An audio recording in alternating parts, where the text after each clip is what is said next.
And I just get right on the side of his head and just start talking to him in his ear. Just talking to him. If you look at it, they committed fraud. They committed bankruptcy fraud. I didn't lose my company by doing anything wrong. Snoop Dogg went on Logan Paul's Impaulsive, and less than 12 hours later, jaws dropped across 3 labels as he spun out his bedside vigil for Shakur, complete with weeping, brotherhood, and last words. His voice trembled, the story cut through clips, triggered midnight phone calls, and had fans mopping up their own tears. Except, inside Death Row's old corridors, insiders fumed hours after the episode aired. Suge Knight, calling in from Donovan Correctional, detonated the story. That definitely didn't happen. Snoop didn't go to the hospital. That's a lie. Knight's voice was flat, clinical. He sounded like a surgeon yanking out a pacemaker and holding it up to the light. For anyone who ever believed Snoop's script about Death Row, the consequence was instant. Trust, yanked out at the root. Spotify flagged the episode, advertisers started ducking questions, and rival podcasts clipped the contradiction, racking up 7 million views in under 48 hours. But nobody's mad. I hit y'all with the facts, and the fans are mad about the truth. On August 13, 2024, Knight doubled down from his cell. He told The Art of Dialogue that Snoop Dogg had weaponized nostalgia for clicks and pity. Show me a single witness, a record, a nurse who saw him there. By daybreak, labels, PR teams scrambled. Snoop's story was everywhere, but the evidence was nowhere. The time-stamped platform fallout had real teeth. SiriusXM execs cut Snoop's planned Legacy Night rebroadcast, citing inconsistencies in first-person narratives. Meanwhile, Twitter, now X, pounced, running threads cross-referencing the Las Vegas hospital logbook. Snoop's name missing, no security sign-in, not so much as a half-burnt roach in the parking lot. The betrayal wasn't just personal, it was industrial. One former Death Row road manager claims, "This isn't a memory slip, this is a cold, deliberate rewrite." That's fraud to Shakur's mother, to every fan who cried. The rumor kept mutating. If Snoop staged the hospital scene, what else in his Death Row fable was hand-stitched? Who else signed off, and why now? Receipts poured in from all sides. Snoop's own 2022 memoir barely mentions the Vegas nights. A hospital source quoted off-record said, "Nobody saw that man in the ICU. Only immediate family and label." The myth had powered not just a viral interview, but ticket sales for Snoop's Death Row Nostalgia Tour, spun up in February. The stakes were suddenly cash and credibility. Apple Music's live special yanked their Snoop Legends Hour replay, and Paramount pressed pause on his planned West Coast docuseries, quietly citing fact-checking. The story teetered on a question: how many platinum records have been pressed out of pure fiction? You know, when it comes to rewriting history, it's some try to rewrite history. Insiders at MNRK Music Group, who sold the Death Row brand, admit under NDA that Snoop's purchase lacked full transparency. Suge Knight, now in full attack mode, jabbed again from the phone lines. "Snoop, you said I'm mad because you bought Death Row. What you buy? Shut me up. Show me where y'all paid the money to buy it. Show me the paperwork. Show me what you own." Billboard's lawyers called Snoop's team for proof. The silence was deafening. In a single week, the Blackstone-controlled parent company, alarmed by mounting heat, requested clarification of ownership structure in filings reviewed by 2 entertainment attorneys. One described the whole situation as a house of mirrors, with the press doing Snoop's publicity for free. If the purchase wasn't locked and loaded, every brand deal tied to Death Row could be radioactive. Snoop's social posts were suddenly missing the word owner. Now, legacy partner. Snoop Dogg saying he owns Death Row is no different than me saying Tupac was alive because I had the unreleased Tupac music. It ain't no different, bro. 3 label veterans insist this is no small clerical error. The paperwork is the Achilles heel, says a source who worked both Snoop and Suge's original deals. If you can't prove you bought the castle, maybe you're just squatting. Stakes skyrocketed. Spotify's front page playlist quietly swapped Snoop's Death Row logo for a generic West Coast banner. Universal Music Group emailed talent scouts to review all Death Row associations for legal clearance. Meanwhile, YouTube flagged comment threads under Snoop's channel, tagging potentially misleading claims about Death Row acquisition. One attorney, reviewing the timeline for a music blog, asked, "Why did MNRK sell to Snoop without blasting the transfer date and wire amount? Unless there wasn't one." The pressure didn't stay on paperwork. The mood inside LA radio rooms was flat out venomous. Old Death Row artists and junior A&Rs pulled out group chats, trading old stories and laughing at Snoop's reinvention. A former label assistant summed it up. "This isn't just a little gaslighting, it's revisionism. He wants to play hero of the culture after ducking out when it mattered." The phrase that made it into a dozen IG captions that week, "Show us the deed or get off the throne." The cut was sharper because the fandom had just gotten over the last Shakur and Snoop fallout, 1996, when a single radio interview in New York exploded the Death Row bad boy war, leaving Snoop frozen out by Shakur for good, knife on the plane, no more brotherhood. If Snoop was scripting new scenes, the timeline was broken. As if I was scared. Death Row looked at me as like a traitor. The next day. By the weekend, a second beat hit. Suge Knight's Scorched Earth went deeper. "If you have Death Row, you destroyed it," he said, calling Snoop's modern relaunch a series of flops. The numbers agreed. Dog Pound's comeback sold a fraction of its 90s debut, and Missionary, picked to the Doggy Style sequel, came and went like a bad TikTok single. Warner pulled back a sync deal, Dre's people called it embarrassing, one digital charting company flagged that Snoop's ownership press tour generated more refunds on vinyl than any major label drop in Q2. If there was a moment when Snoop's Death Row King story crumbled, it was this: the paper trail missing, the fans rewatching his podcast confession in slow-mo, and Suge Knight cackling in his prison cell, waiting for someone to show a single signed check. One of the things that's so confusing to me is that they didn't even like Pac. So for them to do, a documentary or everything on Pac, that's strictly business. Meanwhile, word began to leak through message boards and burner Twitter accounts. If Snoop wasn't in Vegas for Shakur, who was, suddenly every Biggie memory and Shakur brotherhood Snoop ever told on camera started to sound less like folklore, more like bedtime stories for tourists. Executives at streaming platforms flagged 4 old interviews for review. One road manager who was on payroll in '96 messaged a journalist, "Go ask the hospital. Snoop wasn't there." Suge's not lying. With the ghost of Death Row rising, sponsors started getting cold feet. One beer brand quietly shelved their Snoop Dogg Super Bowl spot, citing pending legal review of artist representations. The energy shifted from nostalgia to audit. If Snoop lied about Shakur's hospital bed and can't prove his own empire, how much of the story we've been fed is nothing but a script? When we sift through Snoop Dogg's public retellings of the Vegas shooting, the moment Shakur was struck down, it's impossible to ignore how each version seems to grow taller in the telling. There's the early radio interviews where Snoop claims he was watching Shakur's gear, then the podcast circuit where he nearly cried for the cameras, and finally the onstage recollections where he steps into the scene like an action hero, dropping poetic last words and epic stare-downs. Every platform, the lighting shifts, the lines get sharper, the story gets safer for Snoop and more marketable for the next headline. But in the background, road crew and managers who worked the original night remember a much quieter, uglier scene. No high drama, no embrace, just distance and dread. A club promoter who ran after-parties that weekend claims, Snoop bounced. He was gone before the crowd even heard the news. There's no hospital hallway, no bedside reconciliation, just years of Snoop trying to recast himself as Shakur's shadow when the real Vegas night was pure confusion and cold loyalty. That's why you get these type of individuals always kicking dirt on Pac name after they made their millions from doing these documentaries. As the years have ticked by, we've watched Snoop shift from supporting actor in the Shakur and Biggie era to starring role in his own self-mythologizing movie.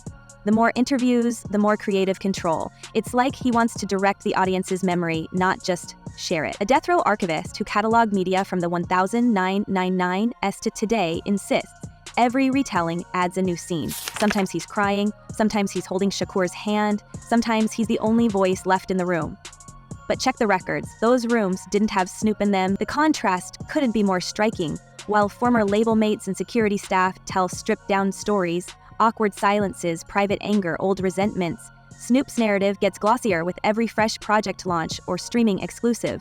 What's really being sold, nostalgia or truth? Behind the glamour, the real industry bloodbath has played out on the charts and the ledgers. Suge Knight, calling in from a prison phone, lobs the accusation that Snoop's leadership has turned Death Row into a shadow of its former menace. You trying to create something that Suge Knight created, but instead of making something big, you disappointed the world by making everything flop. The numbers don't lie. Since Snoop's acquisition, every major release stamped with the Death Row brand has cratered. That Missionary album, billed as the spiritual sequel to Doggy Style, couldn't crawl out of digital purgatory, even with Dogg's blessing. When Snoop relaunched Dog Pound's latest album, it fizzled so fast, even the label's own press agent stopped responding to requests for streaming figures. The deals signed with major platforms and beverage companies haven't been renewed. In fact, at least 2 major sponsors quietly pressed for contract reviews after the paperwork scandal hit social media. The empire looks hollow. Is Snoop padding out the boardroom numbers with bedtime stories for fans, hoping nobody looks too closely at the cold reality behind the curtain? I say a week before he died, we was best of friends. 2 days before he I don't think he liked it. Gets stickier the deeper we dig. While Snoop leverages old-school West Coast mystique and social media to keep his legacy out front, Suge Knight and a handful of longtime Death Row loyalists have started dropping a different kind of bomb. The rumor is a live wire that Snoop, far from being Shakur's avenger, actually tried to help secure bail for Dwayne Keefe D. Davis, the same man prosecutors accused of being directly involved in the Las Vegas shooting that ended Shakur's life. Suge said it on the record, name-checking Snoop in the same breath as other LA heavyweights, claiming, Snoop and other people been trying to bail the guy out, Keefe D, because he talking too much. Why would the supposed torchbearer of Shakur's memory want the one man with answers back out on the street, especially when Keefe D's own statements in court filings and police interviews have repeatedly dropped new names and motives into the old death row stew? Satisfied. I don't feel like I've ever embarrassed myself or my people, in nothing that I've done. And yet and all, I got the whole world fearing me, you know what I'm saying? At 23, weighing 160 pounds, you know what I'm saying? And I ain't even started. I haven't even rolled my plan out yet, and they scared. I got the vice president know who I am, the president, every cop in every city. Industry veterans say the rumor is more than just prison gossip. It's not about the money, it's about keeping mouths shut, insists a former death row legal assistant. The network hasn't commented, but Ray J, another name on the fringes of this saga, was allegedly present for at least one conversation about Keefe D's legal situation. Snoop's silence in the face of the mounting accusations feels less like confidence and more like the quiet before a storm. The context is chilling. If Snoop is really so loyal to Shakur's legacy, what does he gain by backing moves to free the very person whose cooperation could blow open not just old secrets but modern alliances? Is it fear, self-preservation, or is there something darker, an unspoken agreement to keep the past blurred as long as the right people stay quiet? This latest wave of drama doesn't stop at the courtroom doors. In the weeks since Suge Knight first dropped the Keefe D bomb, social platforms have caught fire. Twitter spaces, YouTube comments, and old forum haunts are now battlegrounds for conspiracy theorists, old school fans, and even former label interns trading receipts. At least one anonymous Reddit post claims there's a file in MNRK's back office that shows Snoop's death row deal was for branding only, not full control. Spotify playlists and streaming charts reflect the fallout. Snoop's classic albums still pull numbers, but anything death row branded post-2022 flatlines or gets quietly replaced. Is this the invisible hand of corporate caution, or the result of fans finally waking up to the possibility that the myth they bought into is as shaky as a one-page contract? Vigils, like Snoop, for example, they have a way where they acting like they praising Pac, but they putting them down. Some insiders believe the growing cloud around Snoop Dogg's self-created legend is a symptom of a bigger cultural moment. We live in a post-truth industry. Streaming numbers are inflated, celebrity apologies are written by ghostwriters, and legacy is just another thing to package and sell. But even by the standards of LA, this story cuts close to the bone. With each fresh contradiction, each new detail in the timeline, each rumor of silent payouts or ghost-written contracts, the ground under Snoop Dogg's legacy gets a little shakier. 3 industry veterans we spoke with insist if Keefe D walks, every story changes. There's a reason so many want the files sealed. The fear isn't just that a ghost from 1996 might talk, but that everything the public believed about death row, Shakur, and Snoop's loyalty will flip upside down in one breaking headline. For all the focus on missing paperwork and changing stories, there's an older, deeper motive lurking just beneath the surface: jealousy. Behind every move, every revision, every emotional retelling, there sits the shadow of those wild death row years, when Shakur roared to the center of the stage and left Snoop orbiting in his wake. Industry insiders who witnessed the shift say the energy in the label changed overnight. Snoop, once the golden child, watched as Shakur swept up the headlines, the attention, and the power moves, leaving doggy-style nostalgia in the dust. The competitive tension wasn't just about tracks on a record, it was about who commanded the spotlight, who got the final say, who the world would remember as the real king of the West. The rivalry was never openly declared, but in the eyes of those close to the circle, it was as real as any contract. Decades later, that quiet envy seems to echo in every glossy revision of the past. We see it in the slow, careful way Snoop has worked to anchor himself to every pivotal Shakur moment, planting his own face at the hospital, at the last meetings, in the fabled car rides, sometimes even at the expense of historical fact. This psychology is classic. When one icon watches another steal the narrative, the urge to rewrite, reclaim, and retroactively place oneself in the center of every frame grows irresistible. This isn't just storytelling, it's an act of legacy theft, one cameo at a time, transforming Snoop's own instructions into a decades-long campaign to recast the history books.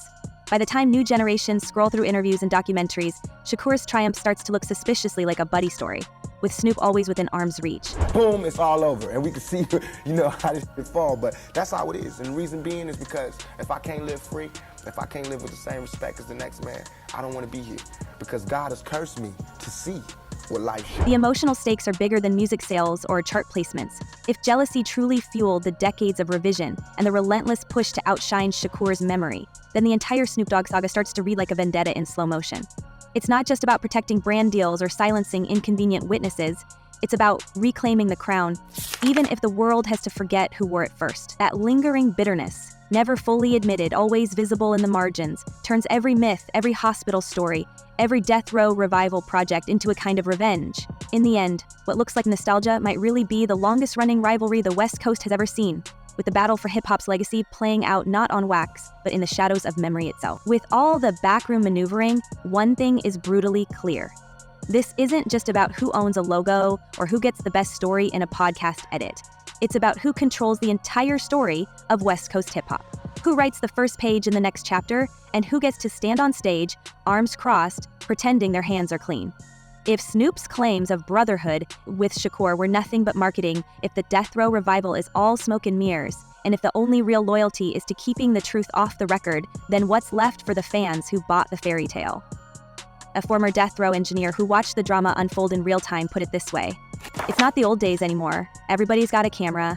You can't just rewrite history when the receipts are digital." Now, with the paperwork missing, the hospital visit debunked, the Vegas story shifting like sand, and the Keefe D connection burning through the rumor mill, we're forced to ask, if Snoop Dogg is willing to rewrite every rule, what else has he spun into legend that never really happened? Did the world fall for the biggest story in hip-hop?